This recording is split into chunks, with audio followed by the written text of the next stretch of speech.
সৃষ্টিকারী অনেক গুপ্ত বাহিনীরা যাদের হৃদয়কে নষ্ট করার জন্য ষড়যন্ত্র লিপ্ত হয়েছে।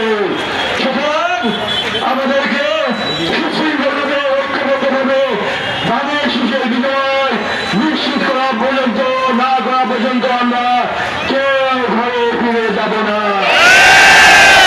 আমাদের ইতিহাস হয়েছে যেভাবে আমরা মানুষের গণতান্ত্রিক অধিকার ভোটের অধিকার আমরা ফিরিয়ে এনেছি, তেমনিভাবে আমরা জনগণের অধিকার বাংলা জিন্দাবাদ, জাতীয় দল জিন্দাবাদ, শহীদ আমাদের প্রান্ত নেত্রী ভারত জিন্দাবাদ, আমাদের সকলের আশা আকাঙ্ক্ষা প্রতি বিএনপি চেয়ারম্যান জনাব তারেক রহমান জিন্দাবাদ। আজকে এখানে আমাদের আজকের মতো প্রচার মিছিল এখানে সমাপ্তি ঘোষণা করছি।